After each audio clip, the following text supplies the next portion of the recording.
Good morning, everybody. A happy July 8th morning to all. Welcome to the Extended President's Council webinar. I'm Bruce Celeste, Chief of Staff to the President. Today, we will be receiving an update from VP Mike Christakis and colleagues leading our strategic enrollment management efforts. The President's Executive Council, the Vice Presidents, and other direct reports will be in the background should any items come up during our question and answer period that are best directed to them. This session is being recorded and will be posted likely within the next day or so. I will send out the link to the President's Council listserv when it is available for our deans and vice presidents to share with their faculty and staff. And that note will also go to our student leaders as well, as they are members of the President's Council, for sharing with the Student Association and with the Graduate Student Association. Thank you again for tuning in, and I remind all that your questions are indeed encouraged. You need not wait for the Q&A period to type them in. We will address them in the latter half of our hour together, but do feel free to type in your questions as you think of them along the way. So I now turn the virtual podium over to President Rodriguez for his welcome to you and his introductory remarks. Mr. President. Thank you very much, Bruce. Muy buenos dias to everyone. Good morning. I hope you all had an enjoyable July 4th weekend. And so welcome again, colleagues and student leaders, to the Extended President's Council meetings. This is a great opportunity to really share information and get your feedback, your thoughts, your ideas, questions, and comments. So as Bruce said, please feel free along the way to submit your questions and comments to all of us. And if you have any recommendations for future meetings, which will be held every other week, please let Bruce Celeste know if there are particular topics that you would like us to discuss. As you also know, in the off weeks, if you will, Provost Kim will be holding, or has been holding, the UAlbany Forward Together town hall meetings to talk about the reopening plans for the fall. So also stay tuned to those town hall meetings. On the reopening front, you received a memo yesterday from Provost Kim announcing our UAlbany guide for returning to teaching. This details our academic continuity plan, as well as the policies and processes for how we will be teaching or resuming teaching in the fall. Please take a careful look at this document. And again, if you have any comments or questions, please do let us know. The provost announcement follows my announcement last week, in which I indicated that SUNY has approved our reopening our plan for the fall. These plans can be found on our website, so if you have not seen them, please also take a look at them and let us know if you have any feedback or questions. Fairly soon, we should also have, as an institution, clear protocols for testing and contact tracing where necessary and practicable. As you also know, we must abide by guidance from SUNY, New York State, and the Albany County Department of Health. So we ask you to please pay close attention to our COVID-19 website for ongoing updates. And again, if you have any questions or feedback or comments, please let us know. On the budgetary front, many of you may have participated a couple of weeks ago in a town hall conducted by Vice President Todd Foreman regarding the financial status of the university at Albany, which at this point in time, quite frankly, is not good, and has been, as many institutions throughout the country have also confronted. Our budget challenges have been exacerbated and compounded by the COVID-19 pandemic. Please know that the President's office and all the vice presidents have been assigned a target to reduce their budgets. And we are currently looking at ways in which we will reduce spending. Each vice president should be working with their corresponding units, including our colleges and schools, to identify potential budget reductions. Please remember that our budget shortfall for 2021 can be as high as 15%, depending on how we do with enrollment, student enrollment for the fall, which will be a topic of conversation, our state budget cuts, as well as other issues. So we continue to monitor these issues and situations, and we're tackling the budget situation as best as we can. As you all know, it's not going to be an easy task, but it is certainly a necessary task that we as a community must all confront. On another note, I hope that you have observed that we are also moving strongly on the diversity, equity, inclusion, and social justice front.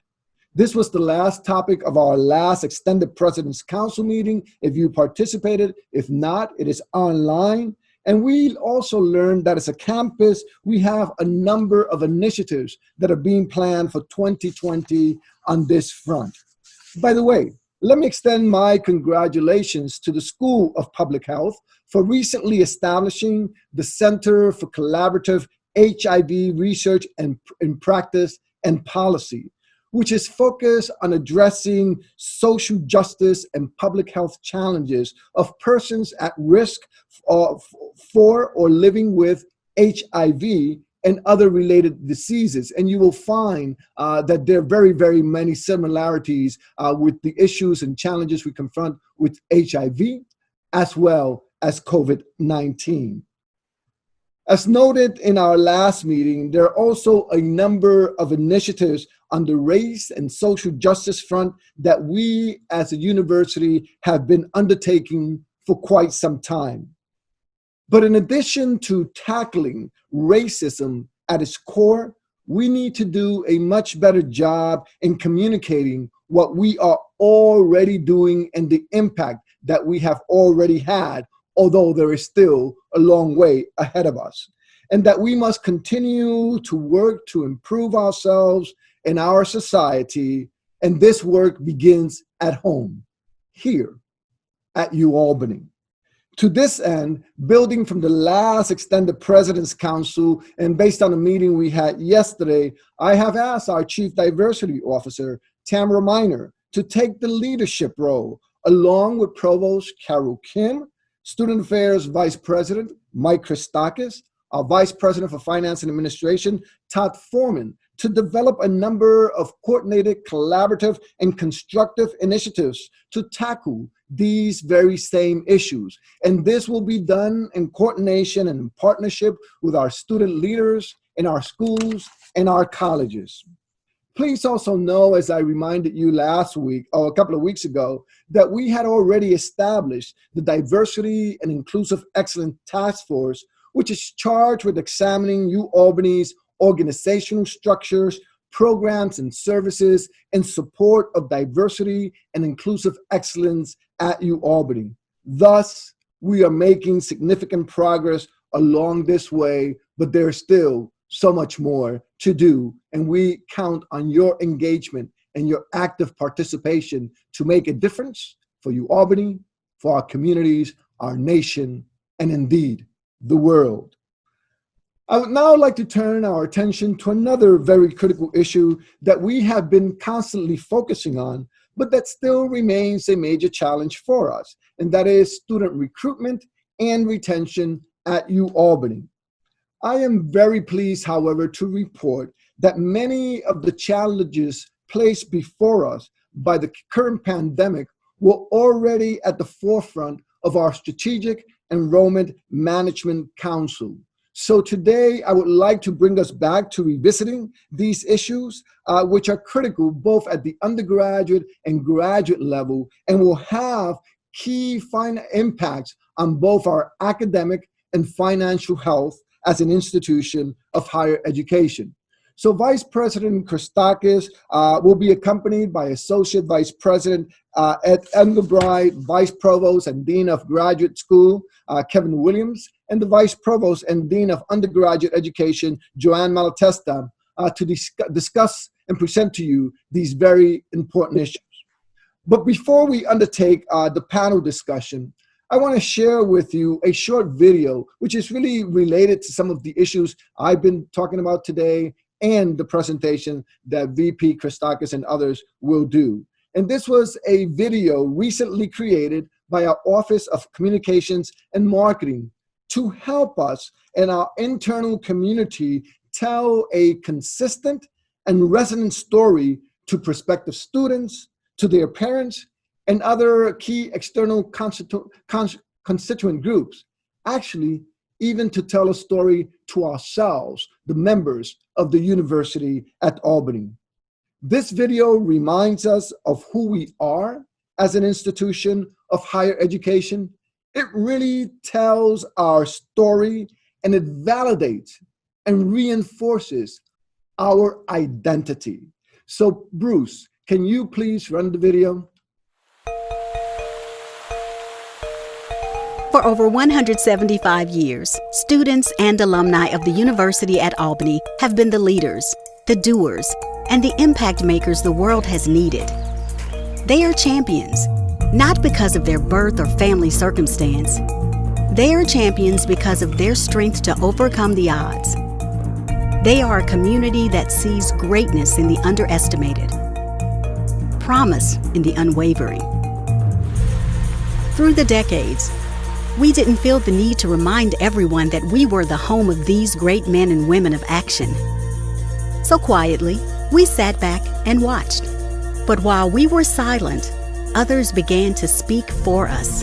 The university that was home to the greats was being redefined by other, louder voices.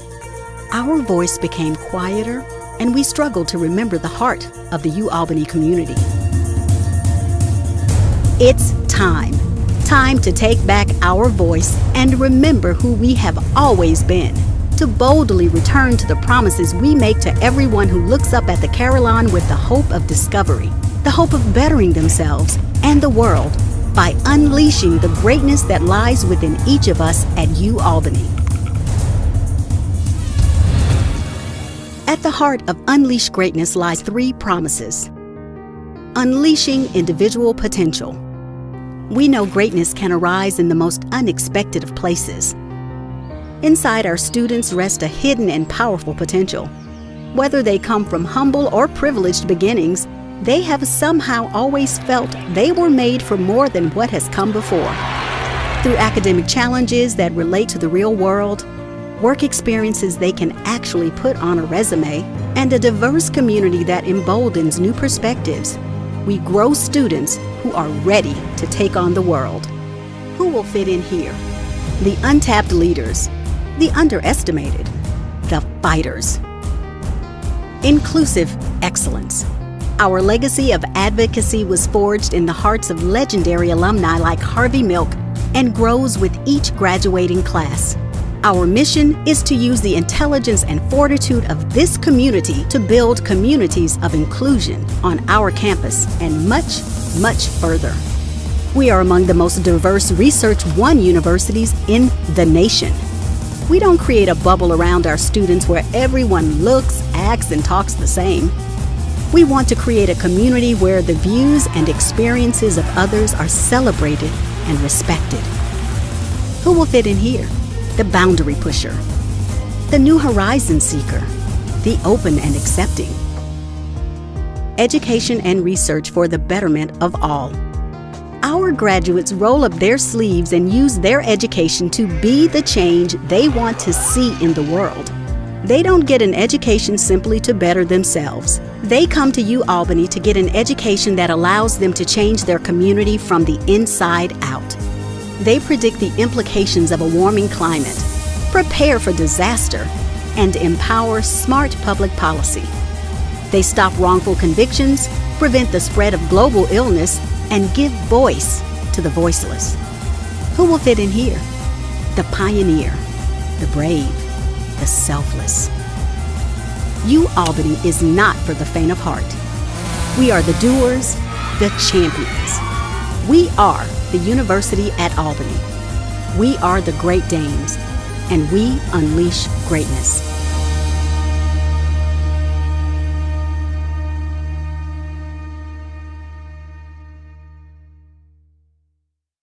This is, as I said before, an excellent video that highlights our identity and speaks to who we are. and the promise of what a UAlbany education entails for our students, something that we should be proud about. We will send you the URL for the video so you can watch it, because this video also won a Telly Gold Award, which is based on a worldwide competition, including documentaries to branded content, from television shows to digital series. And we won a gold award for this video. How amazing is that? I want to congratulate our Office of Communications and Marketing team for an excellent job on this award-winning video. It is truly a very compelling video. So It also speaks to the fact that enrollment management is a campus-wide effort. We are all involved in enrollment management. Everything that we do and everything that you do, no matter your job at the University at Albany, affects student enrollment, retention, and student success at our institution. Our Strategic Enrollment Management Council, led by Vice President Mike Christakis and Provost Carol Kim, have been working for the past 2 years. Well, Dr. Carol Kim has been working now for only a little bit over 7 or 8 months on the Strategic Enrollment Management Council, but they have been focusing on the issues, the challenges, and the opportunities that we confront. Today, we will hear from a group of these individuals on where we are regarding our strategic enrollment initiatives. As I said, or Bruce said before, please know that the question and answer feature is turned on. So feel free to type in your questions, and we will do our best to answer all your questions at the end of the panel discussion. So I'm now going to pass it on to Dr. Christakis. Great. Thank you, President Rodriguez, and good morning, everyone. This morning, we'll be sharing some of the progress we've made with respect to strategic enrollment management at the university, as President Rodriguez noted. As many of you know, strategic enrollment management is a comprehensive process designed to assist the university in realizing optimal enrollment through strategic recruiting and retention practices. A strong SEM, or Strategic Enrollment Management Plan, is an extension of the university's strategic plan and vision. The development of UAlbany's plan, which took place almost 2 years ago, was an institution-wide initiative comprised of representatives from a wide cross-section of the university who possess knowledge and expertise of both undergraduate and graduate student recruitment and retention. Leveraging pertinent data sources and guidance from the university's strategic plan, our strategic enrollment management approach builds a sustainable, integrated, campus-wide framework to maximize recruitment, retention, persistence, and graduation rates by actively engaging campus stakeholders throughout the university. As President Rodriguez often reminds us, in fact, he did just a moment ago, strategic enrollment is our collective responsibility at the university. As a reminder, when we talk about enrollment, we include both the recruitment of new undergraduate and graduate students, and perhaps more importantly, the retention of our continuing undergraduate and graduate students as well. Together, newly recruited and continuing students make up UAlbany's overall institutional enrollment. Ultimately, as our plan delineates, we want to grow UAlbany's student body, and we seek to achieve this through 5 enrollment strategies. First, attracting new graduate students. Second, increasing retention of undergraduate students. Third, growing our undergraduate application pool and increasing yield. Fourth, recruiting international students, especially at the graduate level. And fifth, significantly increasing our online presence. This morning, Dr. Kevin Williams from the Graduate School, Dr. Ed Engelbride from Student Affairs, and Dr. Joanne Malatesta from Undergraduate Education will share a few tactics as identified in the university's Strategic Enrollment Management Plan and how these initiatives are helping advance our institutional enrollment goals. With that, I'll turn it over to Kevin Williams. Kevin. Thanks, Mike. I'm happy to be here. I'm going to share with you just a few of the things that have been happening across campus, trying to increase graduate student enrollment. One of the strategic priorities of the university is to increase the diversity of the graduate student body. For this academic year 2021 admission cycle, we've engaged in several different activities, initiatives aimed at increasing the applicant pool, increasing the diversity of our applicant pool. We've had outreach to our own undergraduates through a variety of workshops and webinars and research labs. We've had outreach to underrepresented students in New York State and national opportunity programs. And we recruited heavily at national conferences that focus on, the academic and research success of underrepresented students. We've also, working with marketing, the Office of Communication Marketing, we've tailored communications specifically for underrepresented prospects, applicants, and admits to have a constant communication stream targeting them. We've also held focus groups with our current underrepresented graduate students and international students to learn how they heard about Albany, what we're doing well and what we're not doing well.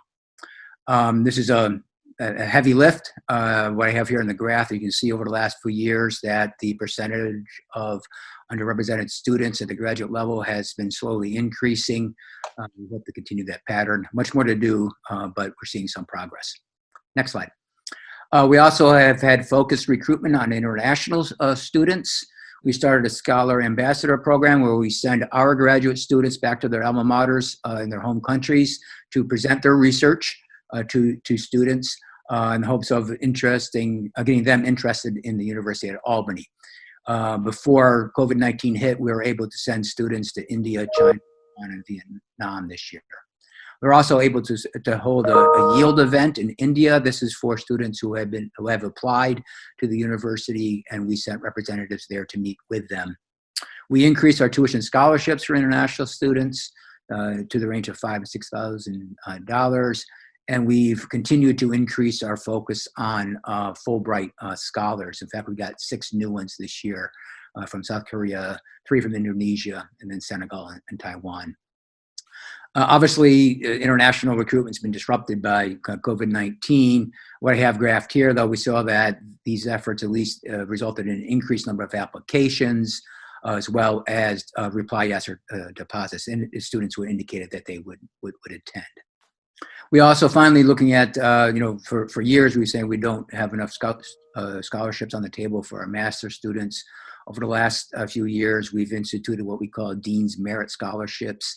Have been increasing the funding for our master's students, both the amount of the award and the number of them.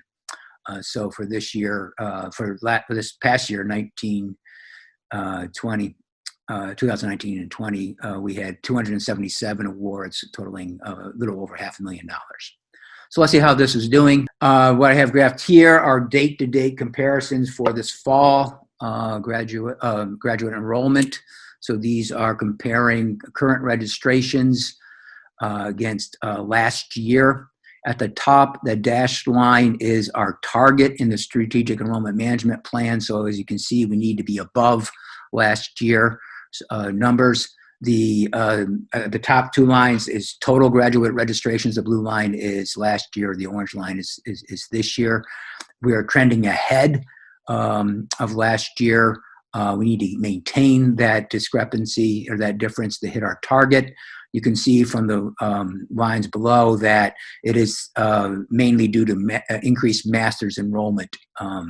The increase in master's enrollment is driving this overall graduate increase. We are up currently 7% in terms of total graduate registrations, 12% at the master's level, and notably, new to program masters are up 18%. Other thing you notice from this graph is that graduate students, continue to apply and register throughout the summer, and there's going to be a big increase as the semester starts. We need to make sure that we can maintain this difference. A big worry, obviously, is with international students, and I'm sure I can address that in the question and answer. Great. Thanks, Evan. I'll turn it over to Ed Engelbride. All right, good morning.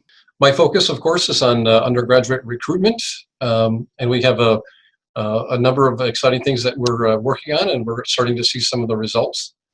First and foremost, one of our priorities was to grow the Honors College. Previously, the number of deposits at this time in the cycle was in the 130 range.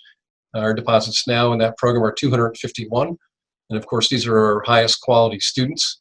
But what makes us even more proud is that we were able to diversify the deposit pool in the entering class. So that's up, as it notes there, at 17%. A second priority was to build upon our relationships and build new and strengthen existing partnerships with a series of entities, if you will, the K through 12, community-based organizations, and of course, community colleges, which play a very, very important role in our transfer population. One of the things that the university always a little bit challenges is that a lot of the local students, there are around 11,000 that graduate from within a 50-mile radius of the University at Albany. They do choose to come here, but not a high enough number, and we're looking to kind of improve our number of hometown students or local students. We did get started mid-year. Apps are up just a little bit. More importantly, deposits are up as well. And again, in trying to move the needle with the local student population, we implemented a Capital District Leadership Award, in which 62% of the people who received an award deposited at the University at Albany. And that is a marquee program. We have lots of very, very high-end students there, and we get lots of play in the media world.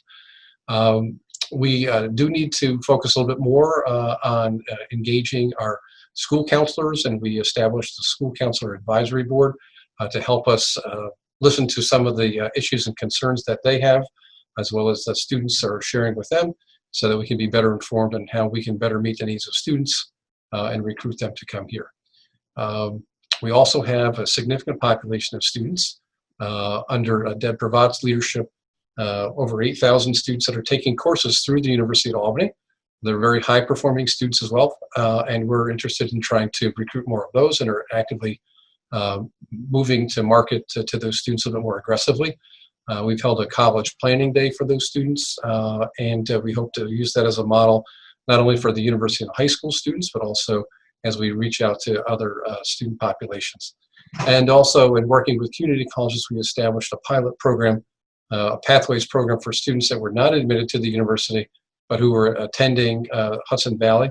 And we hope to have some of those students who weren't able to be admitted in their first application to prove themselves at Hudson Valley and then come to the University at Albany after that. We received significant support from the university to increase our financial aid or merit scholarships, if you will. These are for higher performing students.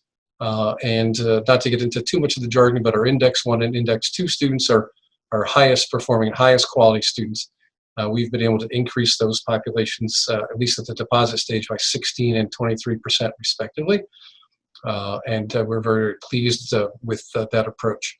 And although somewhat minor, at least on the forefront, we have been communicating with students electronically, and we post their information to their financial aid packages on MyU Albany. But we also hear consistently from parents that my son or daughter has never received their financial aid package. So we're actually literally going old school and sending things home, hard in snail mail, so that parents can also see that. And we'll see if we can also send the notification to them electronically in the future. One of the things on the retention side, if you will, is that we have a significant number of students that have an expected family contribution of 0.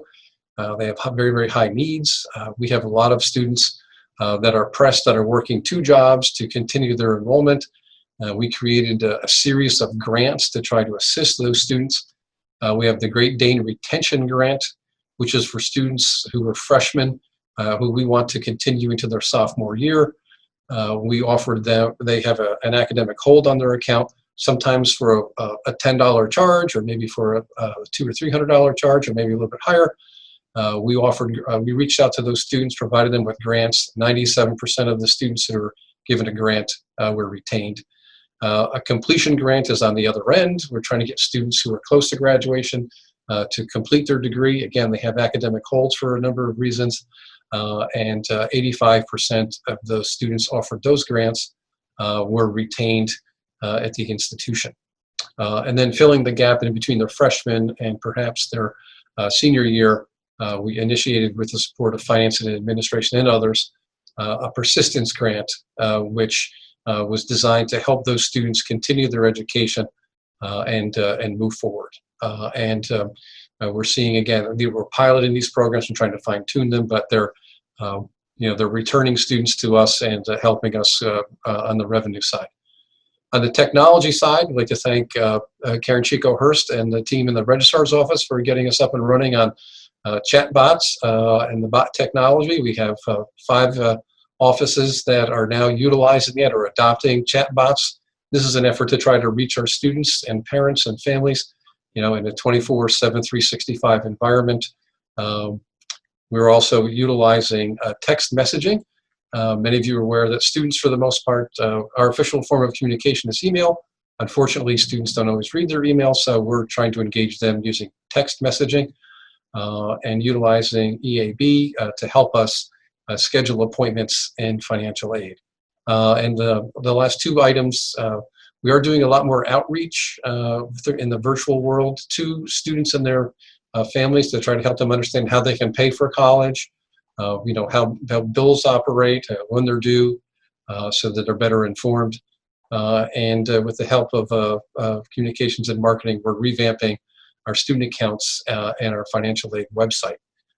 So we're trying to make improvements there because that's a critical component of enrollment management. Here are the results. So our focus is on the gray bar, if you will. So the orange bar is our 2020 goal for freshmen, 2695.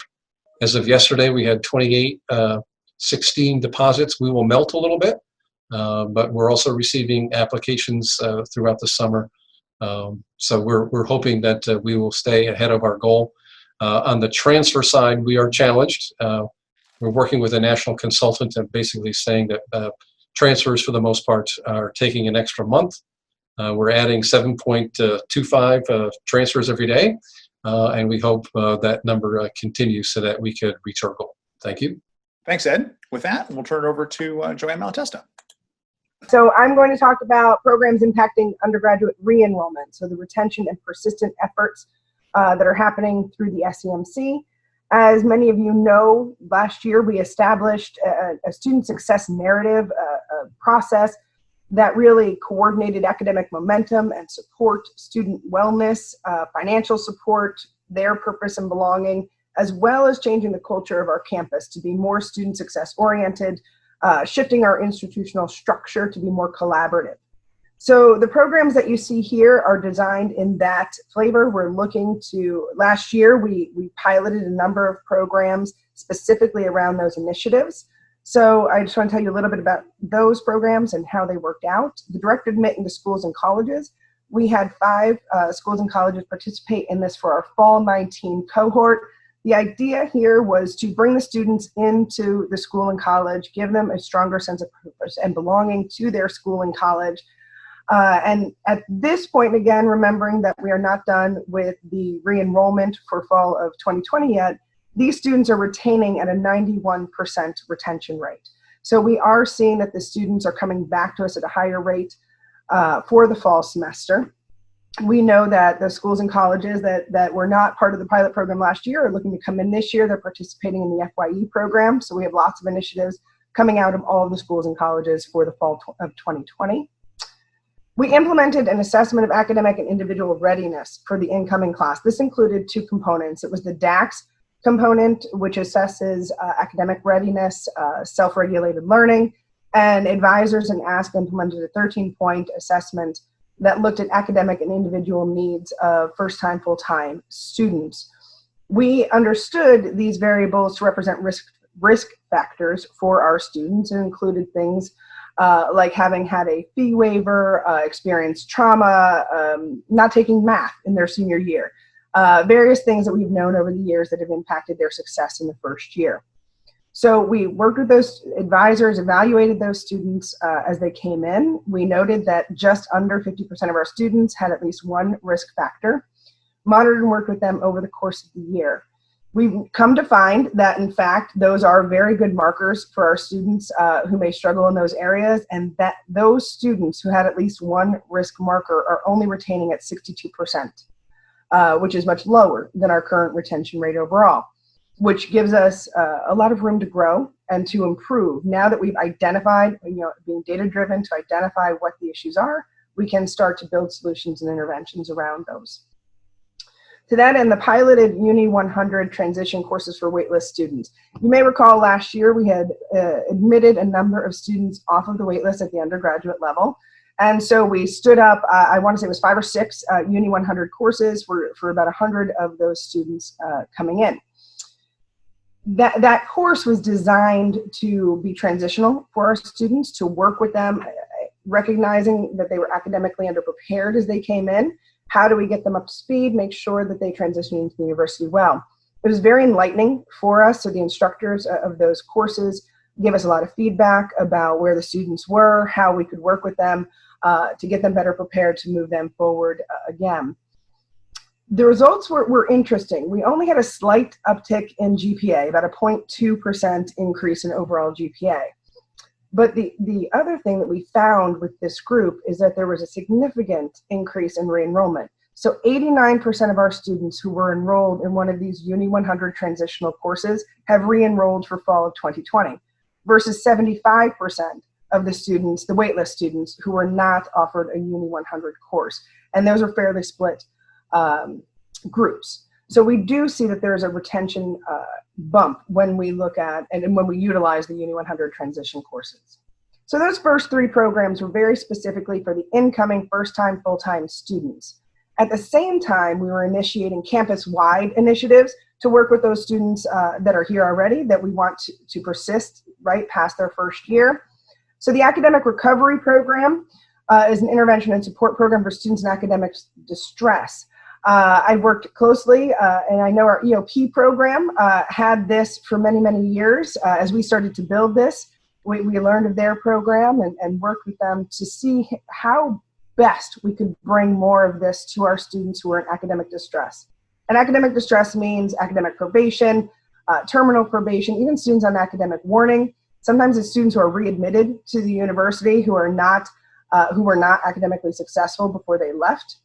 What we do is pair them with an academic coach who works with them on a weekly basis, personalized to the student, how best they need to work. If it's on the phone or in-person meetings, they help them not just with the academic piece, but a much more holistic evaluation of the student and what they need going forward. This program has been wildly successful. So in the last year, 84% of students who participated in this program improved their cumulative GPA, and this is compared to 23% in the control group. Furthermore, 24% of participants in this group have actually brought their GPA over a 2.0. So that's a big change, particularly for students that are on probation or terminal probation who could be at a 0-point-something GPA. These are significant improvements. We've seen great success with that program and plan to continue it. Utilizing EAB for intervention and collaboration. So we've talked about this a little bit in the past. Last year, we really looked to move this out further. We really wanted to include additional progress reporting and alerts. We started to do that early on. We had over 700 faculty respond to progress reports, submitting just over 7,000 and identifying just over 800 students who were at risk. COVID-19 caused a little bit of a bump for us. So right when we were in the swing of the spring progress reporting that happened, we still had significant numbers of faculty submit progress reports. So that was extremely helpful and allowed us to reach out to those students for interventions. Just a point of data on this is that for about 72% of these students, there's one course that they're being identified as at risk of failure for. And for about 50% of these students, they live in a GPA of about 1.5 to 2.0, which means that one failed course can in fact lead to dismissal or probation. So being able to intervene even on those single courses has made a significant difference. Targeted re-enrollment campaigns. This is something we've been doing for a couple of years now. It's very specific to our students that have not re-enrolled after the advanced registration period. I can certainly provide more information about that, but in general, we look at students in varying GPA levels, admission cycles where they first time full-time, where they transfer students, and we send targeted messaging to them in a number of ways to work on re-enrollment. We also have transfer transition leaders reach out and advisors reaching out through those various enrollment campaigns. So what has this done? This first slide that you're seeing here is the retention rate date-to-date comparison. Retention, just for clarification, is based on the first year cohort retaining to the second year. So fall 19 admits, registering in fall of 20, fall 18 admits, registering in fall of 19. The blue line is our fall 18 cohort. The orange line is our fall 19 cohort. Just recently, at the end of June, we switched spaces. So our retention rate continues to increase. Our trajectory is faster, even though we started slower. That's what you see. We played catch up for quite a while there through the end of June, and we continue to move forward. And in fact, as of this morning, so yesterday we were at 79.38. This morning we're at 79.53. So this trajectory is continuing, and we believe is related to a number of these initiatives that we've put into place. This is our date-to-date re-enrollment comparison. This is a little bit different because it's not a rate. It's just the number of students who have registered, and of course the number of students eligible to enroll year to year will shift. But it does a really good job of showing us where we are in terms of closing the gap, or how close we are to our previous year's enrollments. As Kevin had done, I've got the orange line there on top, which is our enrollment target, so you can see where we are. Those top two lines indicate the total enrollment. And you'll see that we are about 510 students below where we were at this time last year. It was significantly transfer students. So the bottom row there, the dark blue and the green represent our transfer students. And you can see the gap is starting to narrow. Again, it is a slower process, but the trajectory is strong and the gap is narrowing. Our first-time, full-time students have narrowed that gap at a much faster rate than our transfer students. So you'll see that they are only 5% away from our budget target versus 17% away for our transfer students. So what are we going to do going forward?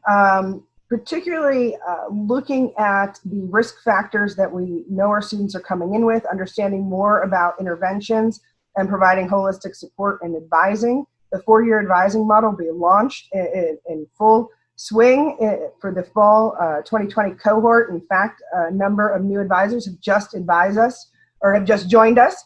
So that will be moving forward, and they'll be able to engage in all of those programmings. And then the first year experience program will now be expanded for all of our incoming class. So it will no longer be piloted. Every student will have a targeted first year experience course, which we know is a high impact practice. And we are looking at adjusting our retention based on that. All right, sorry about that. Thanks, Mike. Great, thank you, Joanne. Thanks, Kevin and Ed. I should also just note that for purposes of Q&A, as we delve into EM questions, Provost Kim, Gabrielle DeMarco from Communications and Marketing, and Steve Cudson from Financial Aid, who have been instrumental in helping lead our strategic enrollment management efforts, are also available as panelists. Finally, you can find the university's strategic enrollment management pocket guide at albany.edu/SEM. And you can also find the full-length plan, if you're interested, in which all of these tactics that my colleagues just reviewed are available on MyUAlbany under the University Planning tab on the left-hand side. So with that, I will turn it back over to Bruce Celeste to moderate questions and answers. Great. Thank you, Mike. Thank you, Joanne and Kevin and Ed as well. So we had a number of questions. We had a few questions come in prior, and they overlapped with a lot of the questions that just came in live. And the vast majority are on breaking news that we've heard out of Washington in the past couple of days, I think just 2 days ago, about new federal restrictions on international students studying in the United States, requiring them to take in-person courses. How number of credits or whatnot is out there. So this is on everybody's mind, how we're, as an institution, are dealing with this, and not only how that affects the students coming in, but what implications does that have for our planned modalities of courses as the faculty and department chairs have been setting them into you all, Kevin and Joanne, and the registrar. So I think, Kevin, this one is probably at least for you to begin with. Yes. First of all, our Office of International Student and Scholar Services is doing a great job staying on top of this. They are taking the lead in this. They've been communicating to our students. I've been working with them. First of all, I want faculty working with students should make sure that their students are in contact with ISSS because they're the definitive authority on this. But first, let me clarify exactly what DHS ICE put out yesterday on how it affects us right now and potentially as we go forward through the fall. The statement said that international students who have a 100% fully online course schedule will be required to study outside the U.S. So if universities have gone 100%, announced they've gone 100% online, those students cannot stay there. They would either have to transfer or leave the country. Buried in that communication, it was, what about campuses that are have a hybrid offering, and that's where we would fall. Okay, so international students who are studying in the U.S. At campuses like ours still may not have a fully online course load, so they can't be 100% online. They must enroll in at least one course which is coded as in-person or blended hybrid. So that's a critical or.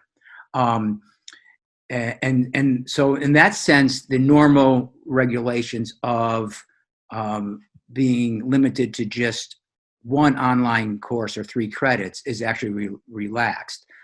Our students, at least under our current plan, only have to register for at least one course, either in person or blended hybrid.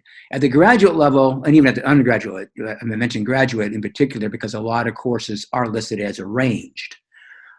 Arranged are coded as in person, so your independent study or your research in the lab, that is considered an in-person class.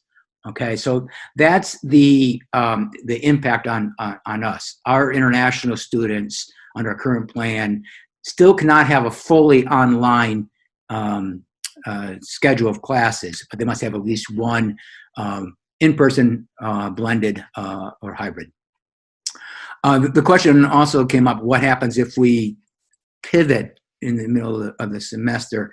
This is where it's still, I think ISSS is still getting clarification, but if you read what was released, if we pivot to fully online, or if students during the semester change their schedule to be fully online, then they fall under that first clause that I mentioned before. They cannot stay in the United States. So that is something that ISSS is looking at very, very closely.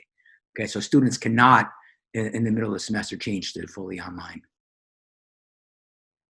That's sort of a summary of where we stand. And again, I urge faculty to have their students be in contact with ISSS in terms of advising a registration. If students, it's important for them to realize they cannot be 100% online. Some questions that come up: can departments change modality still and put more in person or hybrid? Certainly, we can work with you to do that. I'll stop there. Thank you very much, Kevin. So related to that is, and some items came up regarding when the final schedule of classes will be settled in, and this must have come up during the town hall, or I'm sure it will come up next week's town hall. Do we know when that date will be and what folks can expect? The registrar is not, it is not fair to ask them to give a specific date either, because it's a very complicated process. The academic continuity group put together all the requests from the department, the modality changes. We submitted that to the registrar last week, and they've already begun rescheduling, the process of rescheduling, and then they'll do re-rooming. They have told us by the end of the month it will be completed, but I unfortunately do not have a firm date. Okay, thank you very much, Kevin. I agree they are undertaking a Herculean task in the registrar's office doing all of this. So Kevin, while we have you here, another question came in about GAs and TAs who are not in the U.S. have been told by SUNY that they are not eligible to retain their campus employment. Is that, in fact, is it a more complicated situation than that, or can those resources be redirected to other students if that's the case, or can you shed any light on that? Well, yeah, the federal or the tax guidelines prohibit international students from working remotely. Okay, so unfortunately, we're not able to provide stipends to international GAs who are not in this country, do not have a visa. We are still honoring tuition scholarships. The issue of what to do with any savings from their stipend, we got budget deficits that we got to address. I will be talking to finance and business about what, if anything, we can do with that money. Clearly we will be looking to support our academic mission and our students in any way possible. But at this point, we don't even know what the extent of the situation is. Great. Thank you, Kevin. Joanne, question for you would be regarding industry and parents are looking for a lot of coursework that's kind of embedded in industry, credentials and micro-credentials. As one of our strategic enrollment management initiatives, are we moving in the area of micro-credentials, and is there any movement on that front that you could speak to? Sure, I can speak to it generally. Deborah Jelinas is heading a lot of that programming and putting together various micro-credentials that will be available. I know we've begun at the graduate level to put together some of those options. At the undergraduate level, there are a few schools and colleges that are engaged in this process. It can be clustering of individual courses, a couple of courses, and practical experiential learning. How they all come together, I will defer to Deborah on that and what that looks like, but we could certainly respond more fully once we've talked to her. Great, thank you, Joanne. And I know Provost Kim is in the background, and a question had come in pertaining to graduate programs, but I think this pertains to undergraduate programs as well. And the question is, to what extent is enrollment data analyzed to identify demand for specific academic programs?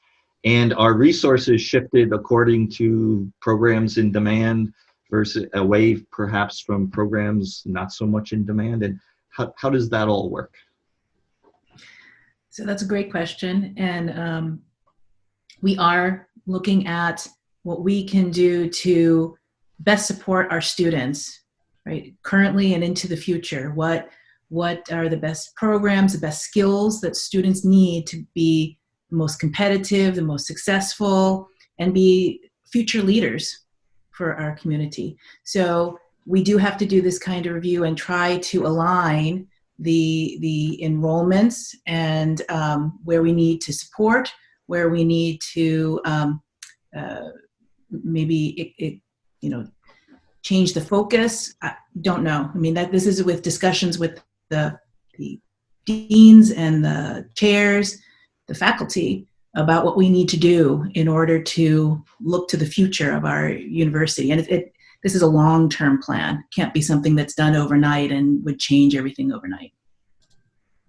Very good. So while I have you, Provost Kim, not to put you on the spot, but as the president mentioned earlier, under severe budgetary and fiscal pressures in our current environment, and how do you see those potentially impacting our strategic recruitment efforts and enrollment retention efforts and such? Are we still going to have resources to invest in EAB and to expand advising and things of that nature?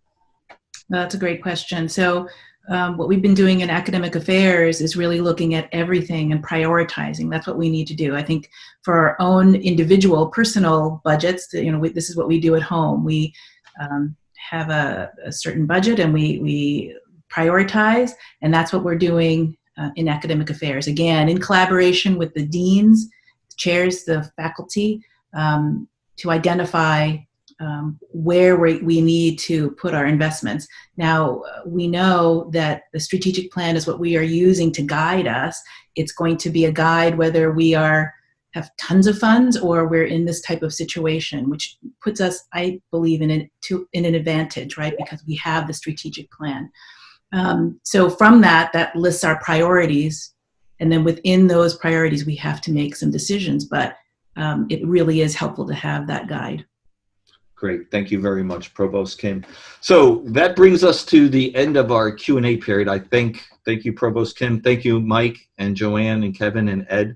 Thank you very much for presenting today. My apologies to everybody about the video. That was my end. We'll figure that out for next time. We will send a link to the President's Council. And at this point, I'd like to turn the podium back to President Rodriguez for his closing remarks. Thank you very much, Bruce, and thank you to the panel, to Mike, to Ed, to Joanne, to Kevin, and the provost as well, as everybody who's been willing and able to stand up and ask these very difficult questions that we need to address as an institution of higher education. As you can see in the enrollment and retention front, we have an active and engaged council that is working across the university to systematically address these critically important issues for an institution of higher education. We were, and we are making significant progress in this regard. Unfortunately, COVID-19, the global pandemic, struck us as well as other institutions of higher education across the country, and we are feeling some of those effects as well in both the enrollment and retention efforts. But we will keep moving forward as I said before, this is critical to the academic and financial health of our institution. I know there were a variety of questions that we did not get a chance to answer. We will try to reach out. I also ask you that you join the provost in her town hall meetings and you read the documents that we're sending out, as many of the questions that are being asked are included in the documents that we have been posting, in our plan, in the checklist we submitted to SUNY, among others. Let me just conclude by focusing on sort of the issue with the international enrollment and recruitment. And it would be a mistake to just take a look at the executive order now banning students, international students who cannot study 100% online and stay in the United States. That is just another symptom of a major national issue that we have and a major national message that we are sending that stands contrary to our core priorities here at the University at Albany. As you know, internationalization is a key core priority for the university, and we remain engaged and committed to continue to work to systematically address these issues. Please know that the university is working very closely with the Association for Public Land Grant Universities. And actually just yesterday, I talked to the president there, Peter McPherson, to talk about how we as institutions can continue to respond, and how the APLU, and I'm part of the board for the APLU, how we can provide a consistent and strong message standing in opposition to these initiatives and strategies that hamper international enrollment, not only for UAlbany, but across the country. I'm also going to ask our Office for Government and Community Relations to develop a letter on behalf of UAlbany, which will be sent to our delegation in strong opposition to these types of initiatives, which tend to hamper international enrollment and impact our diversity and inclusion goals as well here at the university. This is a critical topic for us. We will continue to push strong to make sure that we enhance international enrollment, not only at UAlbany, but across the country. But certainly this is a major task that needs to be confronted not only locally, but statewide and nationally. Again, a critical and important question before I conclude is, the program, the actual academic program for the fall. What courses will our students be taking? Will they be hybrid, in-person, online? And as the panels indicated, we have a lot of people working very hard on this critical issue. And there's no doubt in my mind that this is, at this point in time, perhaps the most important issue to determine if some of our students will return or not return to UAlbany. So we encourage you to continue to support our faculty, our staff, our administrative leadership that's working on these types of initiatives. And we need to we will bring this to conclusion as soon as possible, but it is a very complex and complicated task. Nevertheless, we will continue to move forward. Once again, I want to thank you so very much for joining us in this extended President's Town Hall. And I welcome you to continue to participate, to continue to generate questions, and to continue to provide your feedback. We will move forward. We will move forward, but it has to be collectively. We have to work together, and we must address systematically the critical issues that confront our institution, whether it be in the front of enrollment, retention, race, diversity, equity, inclusion, social justice, internationalization. We have to do this as a university, and collectively, we will make this institution stronger. Thank you so very much. Muchísimas gracias. And as always, please take care, stay healthy, and be well. Muchísimas gracias.